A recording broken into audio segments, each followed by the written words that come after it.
Est-ce que vous êtes prêts à louer le Seigneur? Est-ce que vous êtes prêts à louer le Seigneur? Wouh! Je louerai son nom, je louerai son nom, je louerai son nom.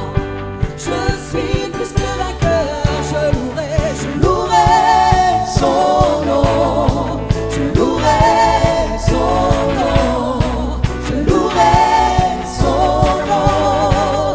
Je suis plus que vainqueur, je veux danser.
tes vives eaux, que tes vives eaux inondent mon âme, que ton Saint-Esprit vienne et prenne le contrôle de chaque situation qui trouble mes pensées, mes soucis, mes fardeaux.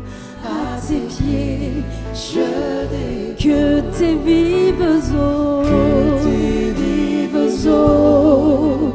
inondent mon âme, que ton Saint-Esprit vienne et prenne le contrôle de chaque situation qui trouble mes pensées, mes soucis, mes fardeaux.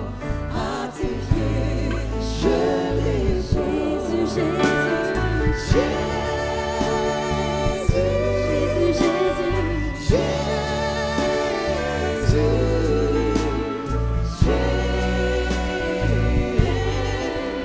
Jésus, nous l'appelons la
Père, je te remercie pour ta parole. Ta parole est comme un marteau qui brise le roc. Ta parole donne la vie. Ta parole apporte la lumière qui chasse les ténèbres. Je te prie de loin ton serviteur que je suis, pour que tous ceux et celles qui, derrière leur écran, écoutent ta parole, puissent la recevoir, Seigneur, ta force, puisse être fortifiée dans leur foi, dans le nom de Jésus. Amen. Bienvenue à chacun d'entre vous, bienvenue à toutes et à tous. Merci de prendre ce temps pour écouter la parole. Nous espérons à l'Église destinée que sa parole puisse vous fortifier, vous empuissancer, comme j'aime bien le dire. Alors, en priant pour cette prédication, le thème que j'ai eu à cœur de partager s'intitule « Triompher des regrets ». Je crois que c'est un thème qui nous parle à tous, car si tu es juste un être humain, eh ben, on expérimente des regrets, car je ne connais personne sur cette terre qui ne regrette pas au moins une chose. Tous, on a des regrets. En général, des choses qui parfois, on repasse sans cesse dans notre tête, comme des films. Si on aurait pu faire ci, si on aurait pu faire ça, si on aurait pu faire ci, si on aurait pu faire ça. C'est un peu également, comme je discutais avec mes grands garçons qui regardaient les Marvel et me disaient, en ce moment, les Marvel, ils parlent dans Spider-Man ou autre de le multivers. C'est des mondes parallèles où les super-héros peuvent vivre ce qu'ils ont regretté dans un autre monde. Donc, ce qu'il n'a pas pu faire dans tel monde, il le fait dans l'autre monde. Mais le multivers, c'est à la télé. Ce n'est pas dans notre réalité. Malheureusement, on expérimente tous des regrets. Et parfois, ces regrets pèsent tellement que ça se transforme en remords, quoi. C'est plus lourd, c'est plus difficile à vivre avec. Et pourtant, on va voir que Le regret en lui-même, c'est pas quelque chose de forcément néfaste. Parce qu'on peut utiliser nos regrets pour que nos regrets puissent produire quelque chose de bon. Mais parfois, si on n'arrive pas à triompher ou à être un bon intendant de nos regrets, si je puis dire de cette manière-là, eh ben les regrets peuvent produire en nous quelque chose de néfaste. L'image que j'ai des regrets, c'est comme une prise d'otage. Quelqu'un qui est un otage, non seulement il est captif, mais quelque part, il est aussi utilisé pour faire du chantage contre une contrepartie. Les regrets agissent un peu comme ça. C'est qu'on peut se sentir captif d'un événement passé et cet événement passé nous prend en otage par rapport à ce qu'on vit aujourd'hui ou ce qu'on doit vivre dans le futur. Si les regrets ne sont pas bien gérés, ou on n'arrive pas à triompher d'eux comme il se doit, ou ne nous poussent pas à apprendre quelque chose de ce qu'on a traversé, qui produisent un fruit de justice, comme dit la parole de Dieu, alors elles sont quelque part où elles peuvent être comme une espèce de toxine dans notre âme. Vous savez, ça me fait penser également à lorsqu'on fait un barbecue et on est en train de faire griller quelque chose, la fumée rentre dans le vêtement. Et au bout d'un certain temps, même une heure après, ou imagine que tu vas faire les courses, tu as oublié quelque chose, tu rencontres quelqu'un, et puis tu es en train de faire des grillades parce qu'il sent la fumée qui s'est imprégnée dans ton vêtement. Et les regrets s'imprègnent un peu des fois dans notre âme. Et il ne faut pas justement que les regrets soient quelque chose de néfaste, parce que nous, on ne peut pas aller dans un monde parallèle pour faire autre chose. Mais par contre, on peut remettre nos regrets à Christ, qui va les utiliser pour notre bien, qui va faire concourir ce qu'on regrette pour notre bien. Et c'est ce que Dieu veut. Parce que si on ne réoriente pas nos regrets, si on ne triomphe pas de nos regrets, les regrets peuvent voler notre espoir pour le futur. Elles peuvent également, les regrets, venir étouffer la joie dans notre présent. Parfois même, les regrets vont tellement créer une image de honte par rapport à notre identité, ce qu'on a pu faire par le passé, ce que les autres nous ont fait, que les regrets viennent attaquer l'image que tu as de toi-même et nous empêchent de nous aimer nous-mêmes. Et pourtant, Jésus va dire, aime ton prochain comme toi-même. Donc les regrets, parfois, nous gardent inconsciemment, parfois, dans la honte, et nous gardent aussi dans l'humiliation. Dans Jérémie 31, 19, il est écrit « Revenu à de meilleures intentions, je regrette mon attitude. Après avoir pris conscience de mon état, je me frappe la cuisse. Je suis honteux, rempli d'humiliation, car je dois porter le déshonneur de ma jeunesse. » Ici, on voit que malheureusement, certains regrets peuvent être accompagnés de honte, d'humiliation, de mépris, et parfois même les regrets sont nourris par certaines peurs encore aujourd'hui. Et du coup, cette prise d'otage, comme je disais il y a un instant, produit quelque part, parfois avec nous-mêmes, du chantage.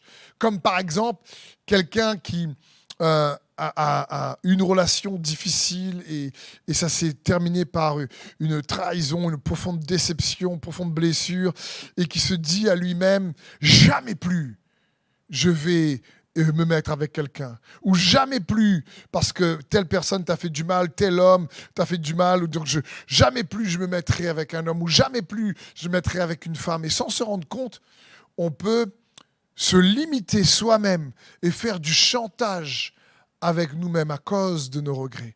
Attention, je comprends parfois que certaines situations traumatisantes impliquent qu'on apprenne à se mettre de bonnes limites également, parce qu'il y a des limites qui sont bonnes.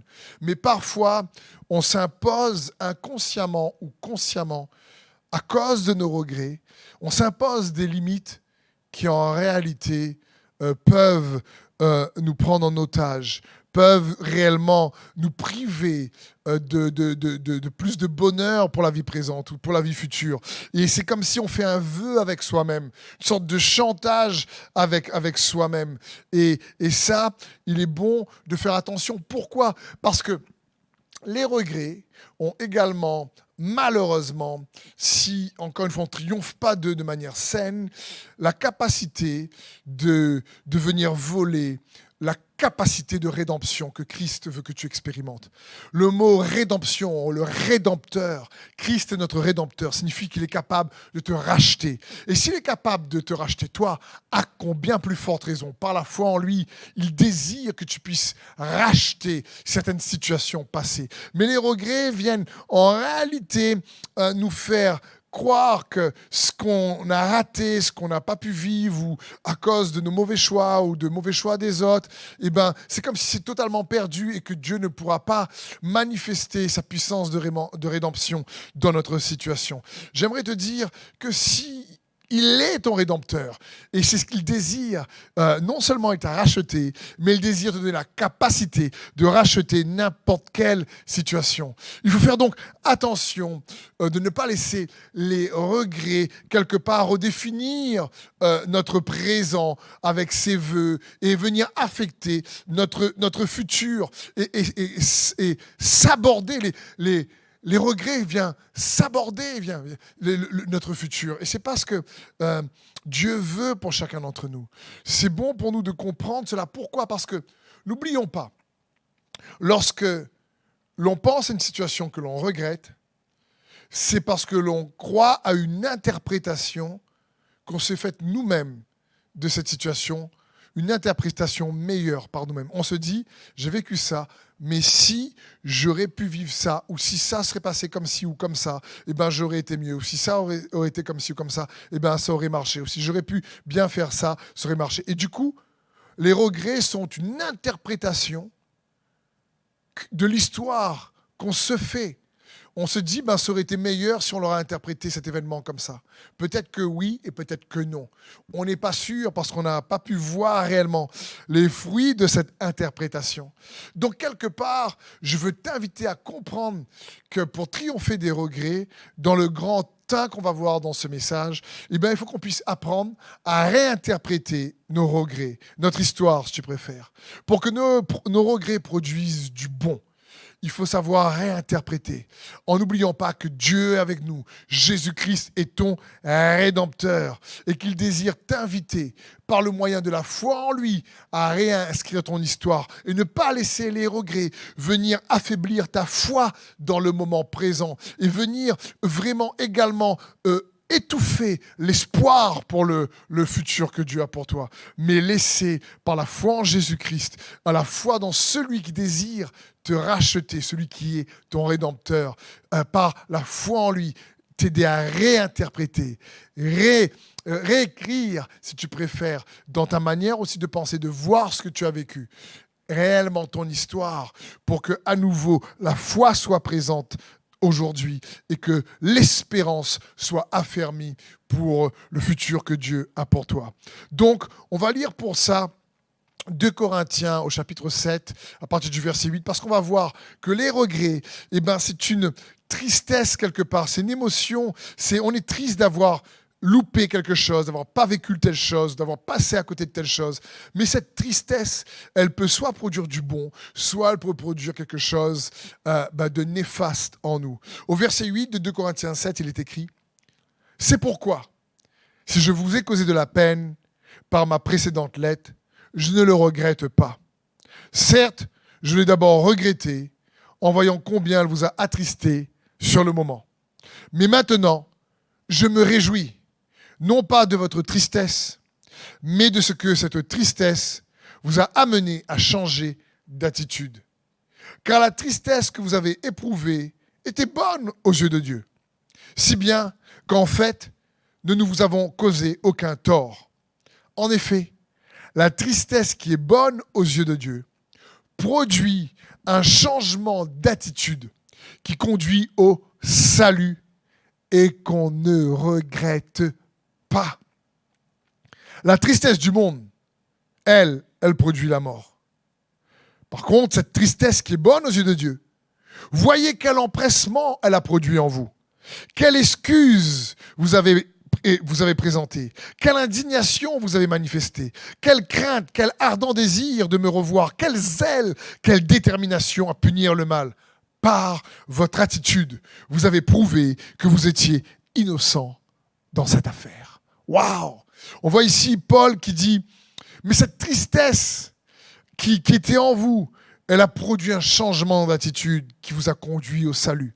Le mot salut, ici, c'est le mot sosteria qui parle de pas uniquement être sauvé pour vivre la vie éternelle auprès de Christ, mais ça parle d'une âme sauvée, d'une âme délivrée, d'une âme libérée de choses passées, de rancœur, de jalousie, de trahison, de médisance. Une âme libérée du péché, de ses effets. Et l'apôtre Paul dit, mais cette tristesse, elle a produit une repentance. Le mot repentance, ici, changer d'attitude, c'est le mot repentance, ça parle, elle vous a permis de réinterpréter ce que vous avez vécu.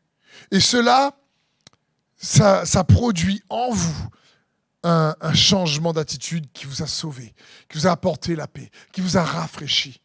Parce que j'aime dire que la repentance, ce n'est pas uniquement changer de manière de penser, parce que tu étais attristé d'avoir attristé Dieu. Mais c'est aussi changer de manière de croire. Et c'est ça.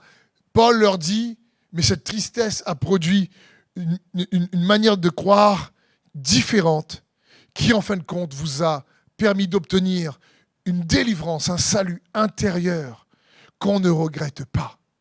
Donc, lorsque les regrets produisent ou nous conduisent au salut intérieur, au salut qui, comme dit la parole de Dieu, travaillez à votre salut.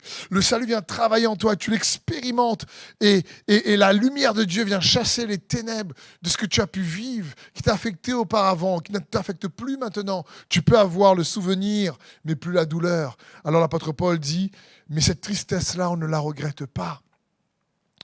C'est comme ça qu'on triomphe des regrets. C'est-à-dire, il y a des regrets qui nous a poussé à changer d'attitude et qui a produit du bon en nous et qui a produit une liberté en nous, qui nous a fait découvrir un potentiel en nous qu'on n'avait pas. Et ce genre de regret-là, on ne le regrette pas. Et c'est un peu ça, triompher des regrets. Et c'est ce que Jésus est venu faire et apporter pour chacun d'entre nous.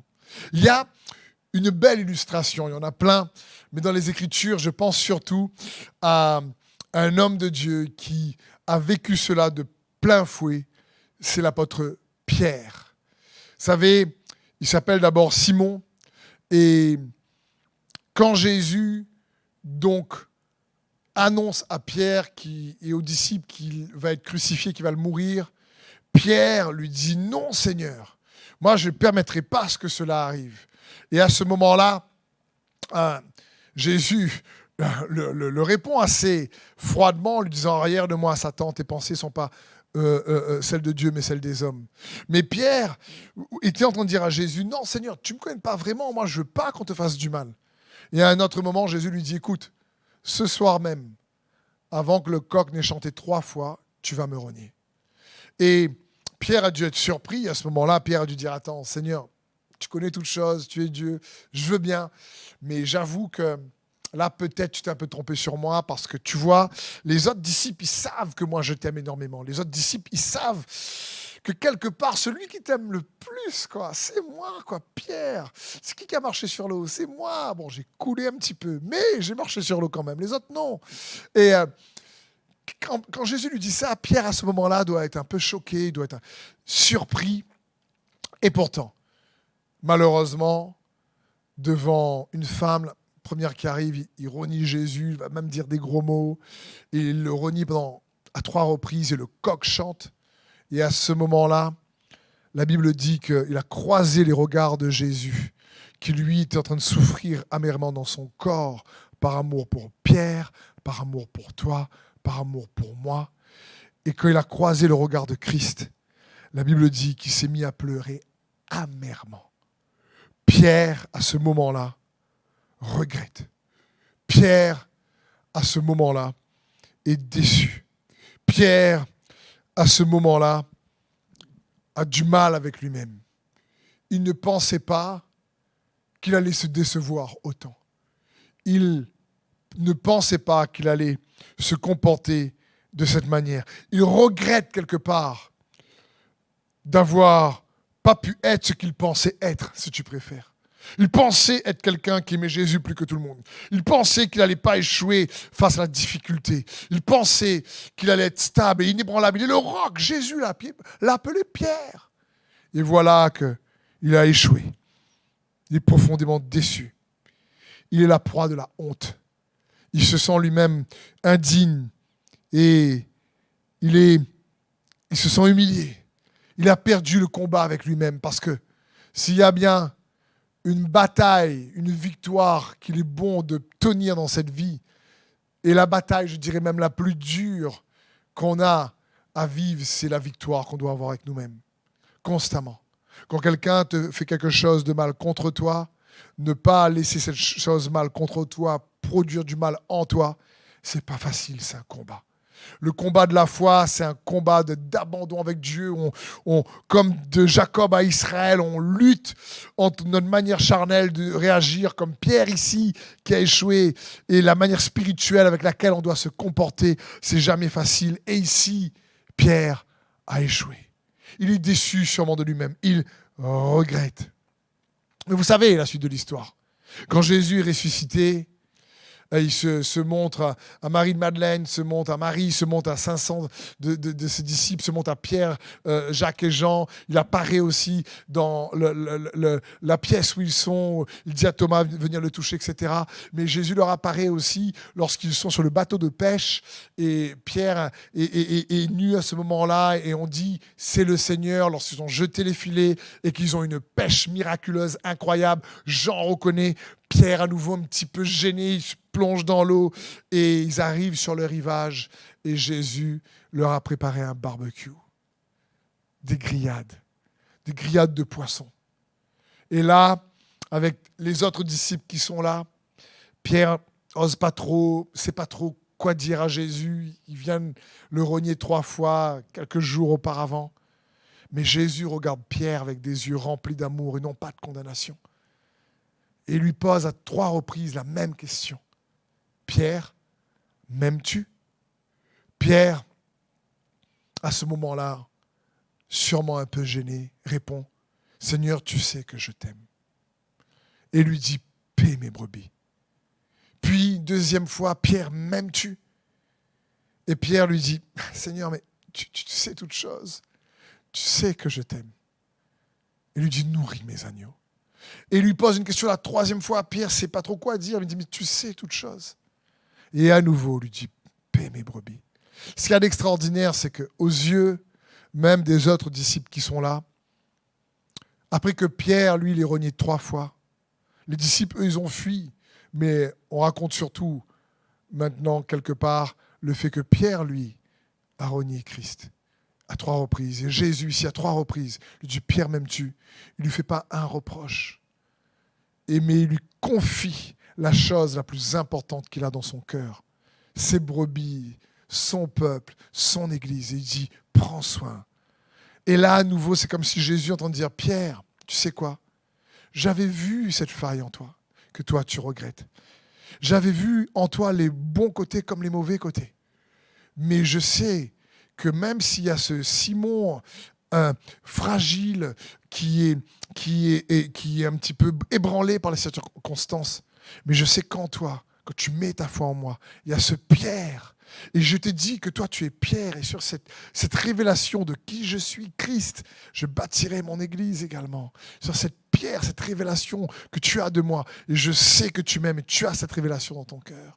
C'est comme si Jésus dit, attends, j'avais vu en toi les bonnes et les mauvaises choses, mais je choisis de te voir la lumière de la foi que tu as en moi. Et non pas à cause des mauvaises actions que tu as pu vivre ou expérimenter, de tes mauvais choix, de tes erreurs, de tes échecs. Non, Pierre, j'avais vu ça, je te l'ai dit. Et ce n'est pas parce que tu l'as fait qu'aujourd'hui je ne te confie pas ce que j'ai de plus précieux. Je sais que tu as toujours voulu montrer aux autres que tu m'aimes. Alors, je te pose cette question. Si tu m'aimes, tu me dis oui, alors prends soin de mes agneaux. Vous savez, Jésus aurait pu poser notre question à Pierre. Il faut se rappeler que quand Dieu nous pose une question, ce n'est pas pour qu'on l'informe de la réponse. C'est plutôt qu'on puisse être nous-mêmes conscients ou qu'on puisse découvrir nous-mêmes quelque chose qu'on n'a pas vu.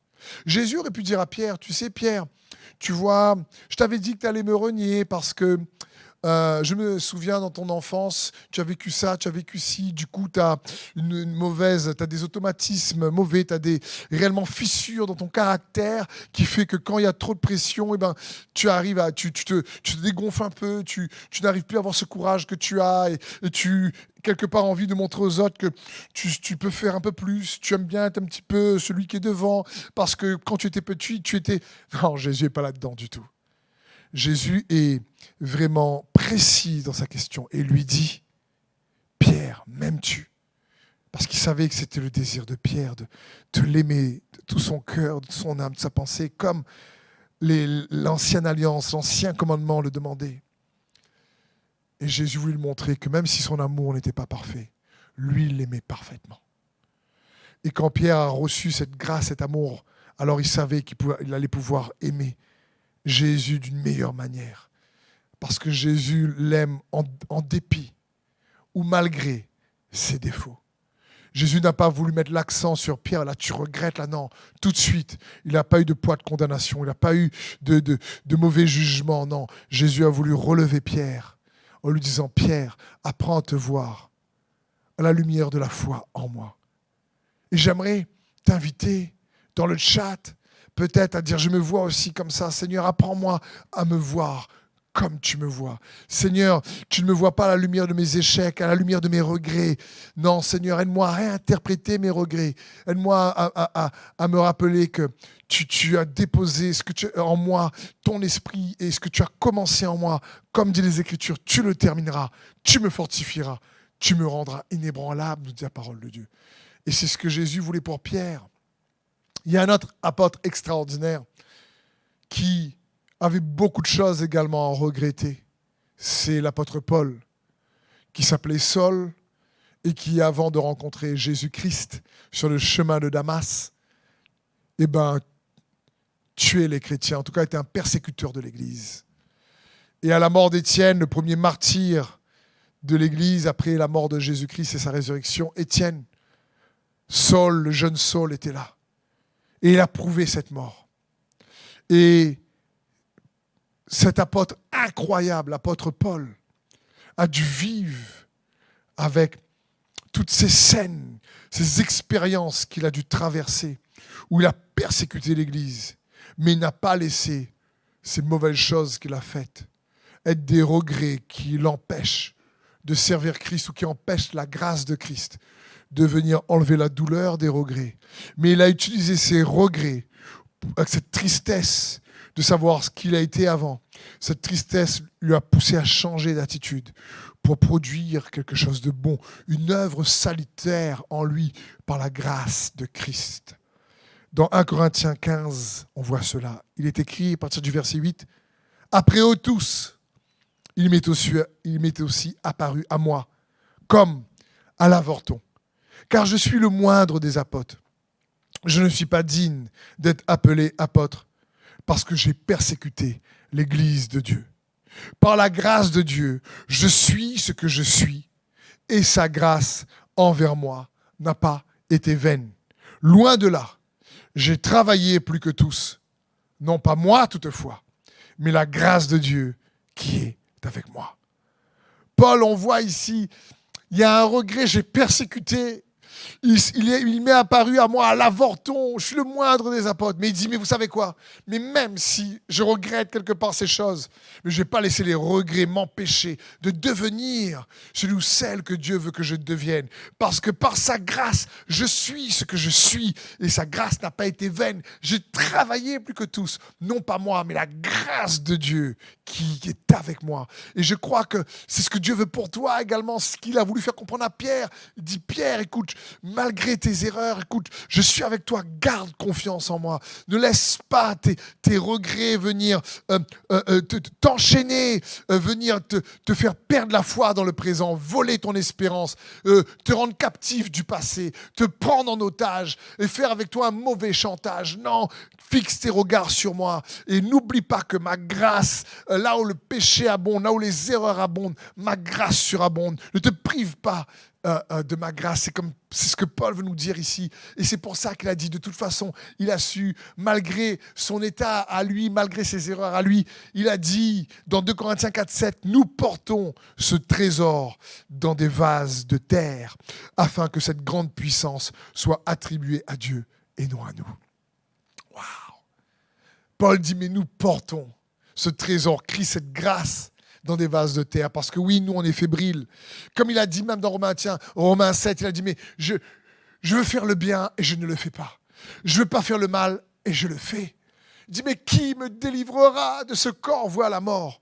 Jésus-Christ, notre Seigneur. Jésus-Christ, c'est une personne qui nous change, nous transforme et nous délivre. Jésus, le Christ, le Seigneur, et le Sauveur de ton âme. Donc, il est bon de comprendre que les regrets, c'est quelque chose de normal, c'est un processus normal dans notre vie lorsqu'on passe des situations compliquées, où on regrette à cause de nos erreurs et il y a une peine, une tristesse qui est là. Mais cette peine, au lieu de produire la mort, peut produire un changement d'attitude qui nous conduit au salut, qui est salutaire. Et dans cette deuxième partie, pour terminer cette prédication, j'aimerais m'inspirer d'une femme de Dieu incroyable dans les Écritures. Il y a plein de femmes incroyables dans les Écritures, mais celle-là est vraiment aussi inspirante dans le discours qu'elle a eu avec David, qui n'est pas encore roi à ce moment-là. C'est le discours qu'Abigail a partagé. Parce que, en grand 2, j'aimerais vous dire que tout le monde a besoin d'être restauré de certains regrets. Et dans l'histoire d'Abigail, ce qu'on va voir ensemble, c'est qu'elle va permettre à David de ne pas regretter, de faire une action qu'il aurait pu faire, qu'il aurait regretté plus tard.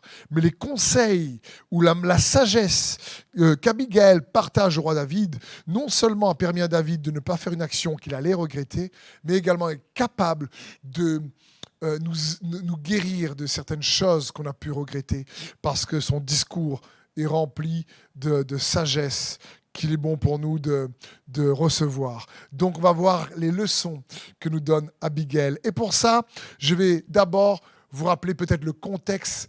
Pour ceux qui savent, c'est bon de se le rappeler. Ceux qui ne savent pas, vous pouvez lire cette histoire dans 1 Samuel 25. On va lire une partie dans un instant. Mais voici le contexte.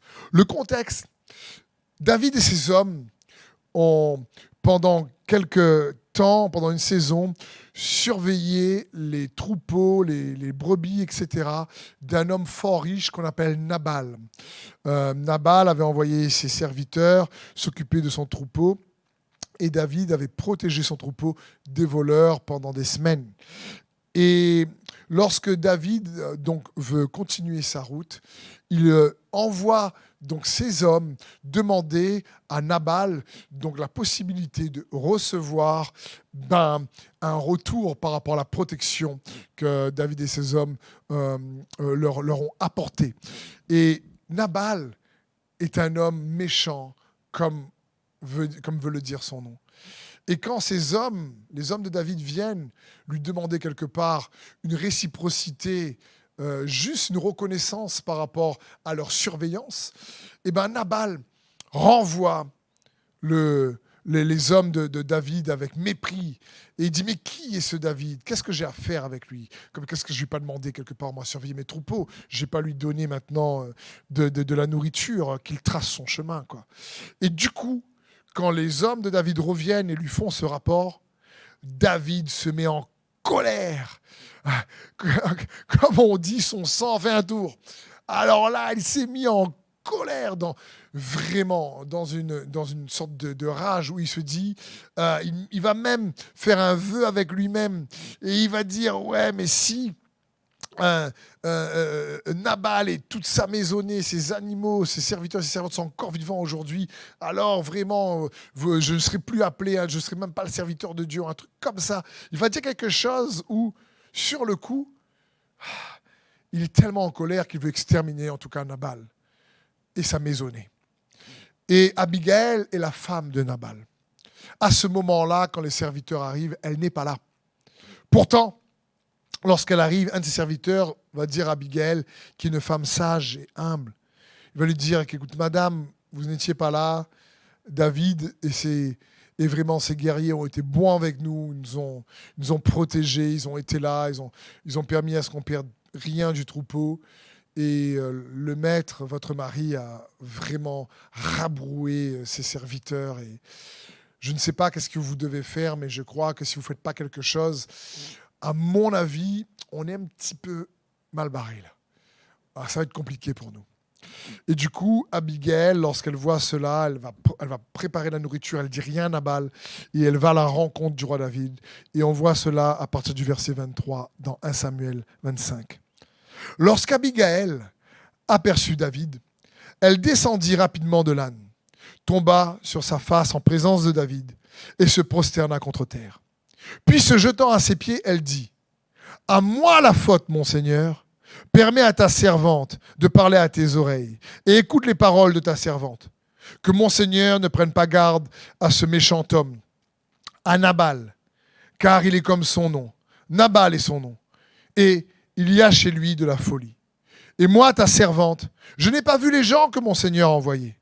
Maintenant, mon Seigneur, aussi vrai que l'Éternel est vivant et que ton âme est vivante, c'est l'Éternel qui t'a empêché de répandre le sang et qui a retenu ta main. Que tes ennemis, que ceux qui veulent du mal à mon Seigneur, soient comme Nabal. Accepte ce présent que ta servante apporte à mon Seigneur et qu'il soit distribué aux gens qui marchent à la suite de mon Seigneur. Pardonne, je te prie, la faute à ta servante, car l'Éternel fera à mon Seigneur une maison stable. Stable, pardonne, car mon Seigneur soutient les guerres de l'Éternel et la méchanceté ne se trouvera jamais en toi.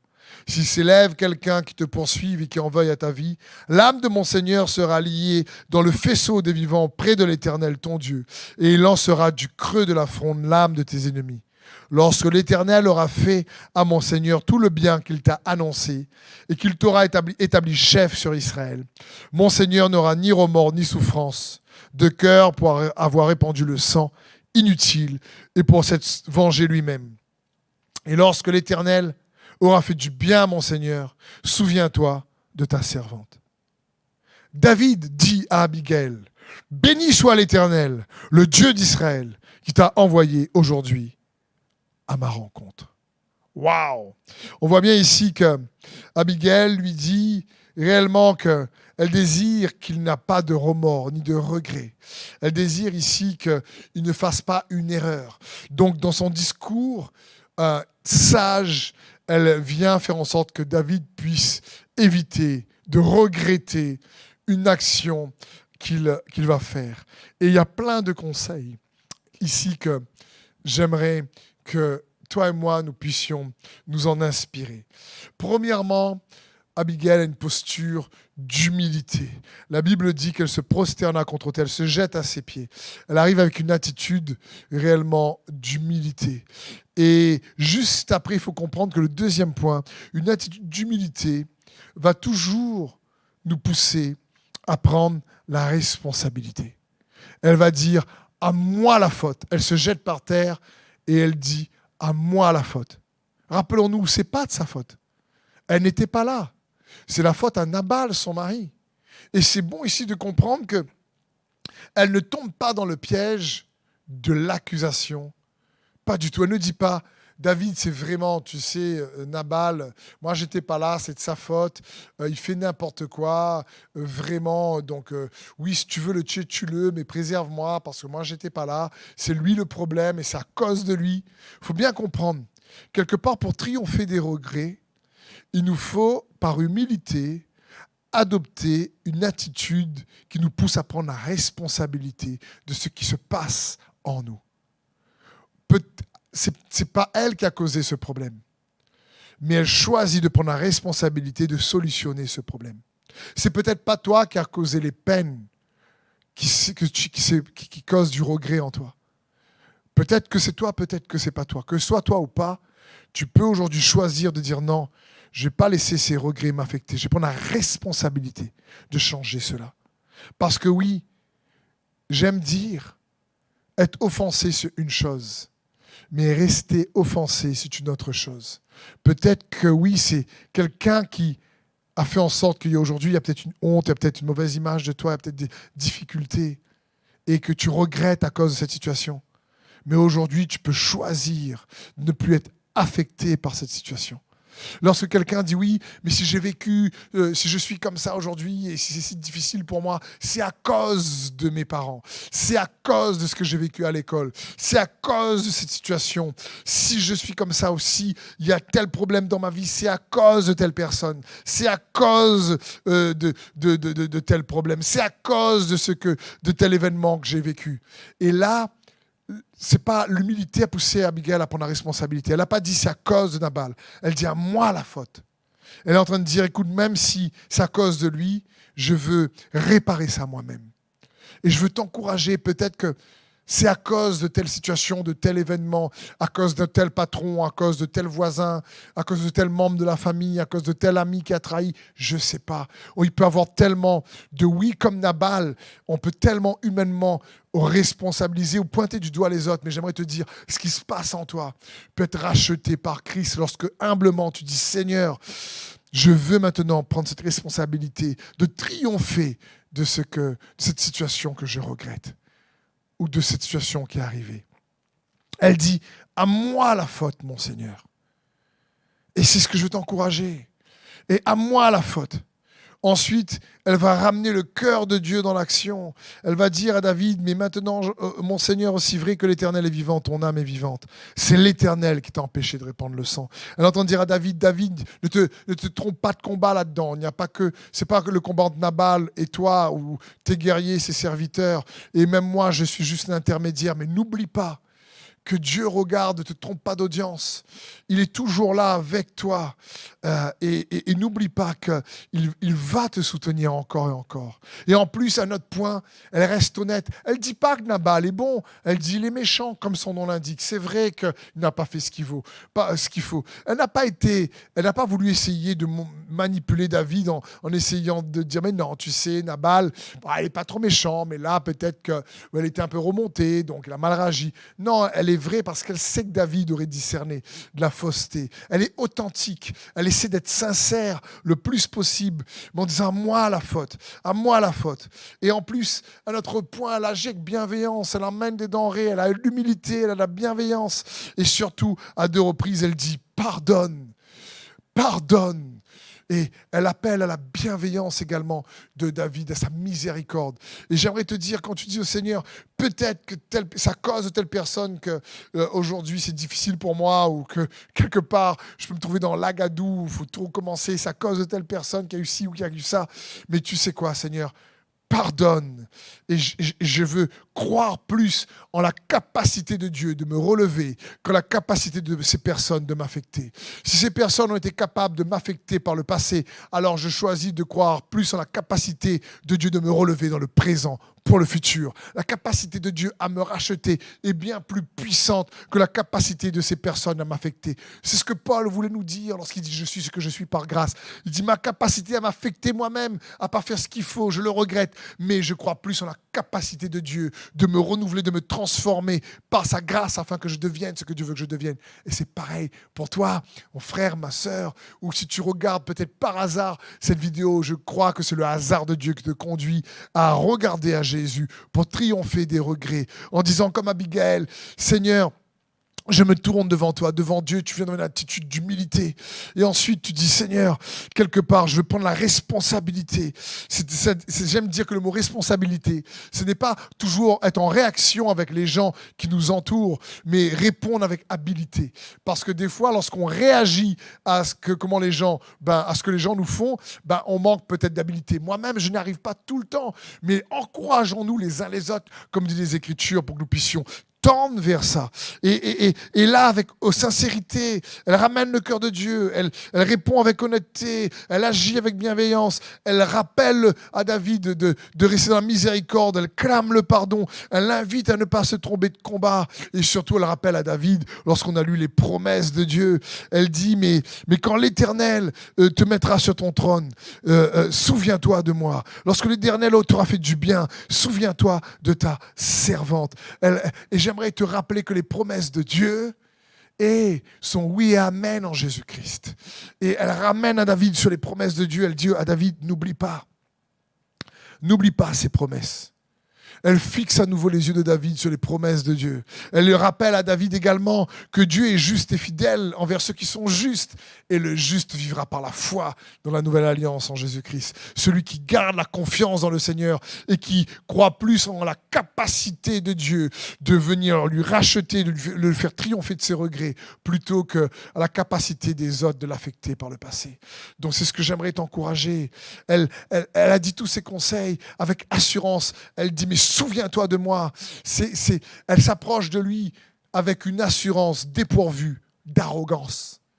Et c'est bon pour nous, comme dit la parole de Dieu, c'est les Écritures qui nous invitent. Approchez-vous avec assurance du trône de la grâce, afin d'y trouver grâce et miséricorde et d'être secouru dans tous vos besoins. Et je veux t'inviter à t'approcher avec assurance.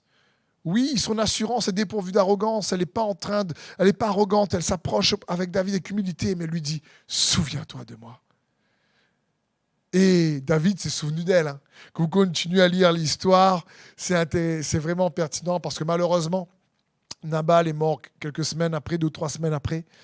Et David, quand il a appris que Nabal était mort, il s'est rappelé de cette femme de belle figure, comme dit les Écritures, sage, qui est venue l'empêcher de faire quelque chose qu'il allait regretter lui-même. Et il a pris pour femme. Et Abigail a bien gagné au change. De Nabal, elle s'est mariée à David. Et il est bon pour nous de nous rappeler aussi ça, parce que Dieu est venu délivrer même Abigail. Et je crois que c'est ce que Dieu veut pour chacun d'entre nous. Peut-être que tu as eu un passé où c'était plutôt un passé marié à Nabal. Il y a eu de la souffrance, de la méchanceté, c'était compliqué. Et Dieu veut te dire, permets-moi de faire écho à la voix d'Abigail pour te dire non, il veut que tu puisses te marier au fils de David, qui est le Christ Jésus lui-même, pour que si ton passé était rempli de méchanceté, de difficultés, de souffrance, et ben que cette tristesse puisse produire un changement d'attitude qui conduit au salut et qui te permet de te connecter, de te connecter à Christ lui-même, afin que malgré les difficultés présentes et futures, tu puisses recevoir cette vie en Jésus-Christ, cette paix, cette force que le Saint-Esprit veut communiquer à ses enfants par le moyen de la foi en Jésus-Christ, par le moyen de notre union en Jésus-Christ. Parce que Jésus est mort et ressuscité pour le salut de nos âmes, de ton âme, de mon âme. Il est le Seigneur des Seigneurs et le Roi des Rois. Et Jésus a enduré la croix pour que quiconque croit puisse recevoir la vie éternelle, puisse expérimenter la vie abondante en paix et en joie malgré les tribulations sur cette terre. Une vie qui lui donne accès à la vie de Jésus-Christ. Et Jésus, lui, ne regrette pas d'être passé par la croix pour que tu puisses avoir accès à lui, pour que tu puisses avoir accès à la vie de résurrection qui se trouve en Jésus. Jésus ne dit pas, purée, franchement, j'ai souffert tout ça, et regarde, à chaque fois, ils continuent à aller dans des travers, à chaque fois, ils font pas ce qu'il faut, j'ai beau leur répéter, et un coup, ils sont en feu, un coup, ils sont moins en feu. Jésus est pourtant dire, franchement, je regrette vraiment d'être parti sur la croix pour eux, ils sont compliqués. Pas du tout. Jésus ne regrette pas. Il t'aime, il m'aime, et c'est parce qu'il nous a aimés. Et il a confiance en l'œuvre du Saint-Esprit qui nous a envoyés. Pour ce qu'il a commencé, on nous va le terminer, pour que nous puissions triompher par la foi en Jésus de nos regrets. Amen. Donc je veux juste te prier maintenant pour toi qui écoutes ce message derrière ton écran. Et si tu me dis, Steve, tu sais, j'entends cette vérité, je conçois que j'aimerais triompher de certains regrets, mais j'ai toujours des regrets qui me rongent. J'ai l'impression effectivement d'être pris en otage et j'arrive pas vraiment à avancer. Je crois que le Seigneur a une merveilleuse délivrance pour toi. Parce que comme je l'ai dit tout à l'heure, le problème n'est pas le regret. C'est ce qu'il produit en nous. Et ces regrets, lorsque tu regardes à Christ, c'est que tu décharges ces regrets sur lui. Il est capable de produire un changement d'attitude, de te permettre de les réinterpréter pour qu'ils produisent une œuvre salutaire, libératrice, si tu préfères, dans ta vie. Alors, si ça te concerne, tu peux peut-être mettre dans le chat, c'est pour moi, je le reçois. Je prie pour toi. Père, dans le nom de Jésus-Christ, je te prie d'étendre ta main dans la vie de chaque personne qui désire recevoir une intervention de ta main divine dans leur vie. Saint-Esprit, tu es le consolateur. Oui, la tristesse est inévitable sur cette terre, mais la tristesse peut produire des choses bonnes en nous. Sur le coup, elle nous attriste, mais après coup, elle peut produire un fruit de justice.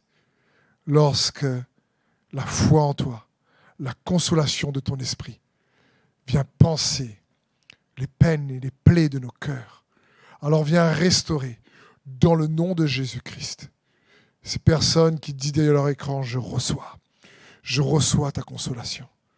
Que les chaînes liées au regret se brisent, que l'oppression, le joug de l'ennemi se brise dans le nom de Jésus-Christ. Que la paix de Jésus soit leur portion. Seigneur, viens les permettre, si ils étaient connectés à Nabal, c'est-à-dire celui qui représente une vie difficile, mauvaise, méchante, qui puisse se connecter plus que jamais à toi, Jésus-Christ, le Fils de David, et extraire de leur union avec toi la paix, la joie, la force, l'espérance, la douceur. En ton nom, Jésus, je prie. Amen. Merci de nous avoir écoutés, de m'avoir écouté. Merci de vous être connectés à l'Église destinée. Merci pour tous ceux et celles qui nous soutiennent sur Internet. Vous pouvez aller sur un site qui s'appelle jeveusbénir.com. Plusieurs d'entre vous, vous nous soutenez et nous vous remercions pour cela. Nous désirons vous servir au mieux et nous espérons que la parole que nous partageons est utile et pragmatique pour que la vie de Christ puisse être infusée dans votre vie. Et j'espère que c'est le cas par rapport à ce message. Alors, merci à chacun d'entre vous. Que la faveur de Dieu vous soit multipliée. Soyez bénis.